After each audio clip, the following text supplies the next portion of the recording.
پہلی مرتبہ آج ہائی کورٹ کے ججز نے یہ آواز بلند کی ہے کہ ہمارے معاملات میں بھی مداخلت کی جا رہی ہے، ہمیں دھونس اور دھمکیوں سے ڈرایا جا رہا ہے، اور اس پریشر میں ہم لوگوں کو انصاف نہیں دے سکتے۔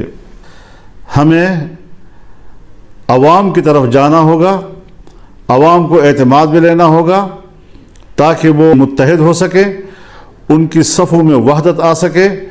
انشاءاللہ العزیز اللہ تعالیٰ کی فضل اور اس کی تائید کے ساتھ ہم 25 اپریل کو اس تحریک کا آغاز کریں گے۔ ہم اس حوالے سے دوسری سیاسی جماعتوں سے بھی رابطہ کر رہے ہیں تاکہ عوام کی ایک متفقہ اور متحدہ صف وہ اس کو زندہ کیا جا سکے، اس کو منظم کیا جا سکے۔ تو اس حوالے سے ہم اس شیڈول کا اعلان کر رہے ہیں، اور انشاءاللہ ہمارے کارکن، ہماری تنظیمیں، ہر صوبے کی اور ماتحت تنظیمیں ان کو کامیاب بنانے کے لیے فوراً حرکت میں آئیں گی۔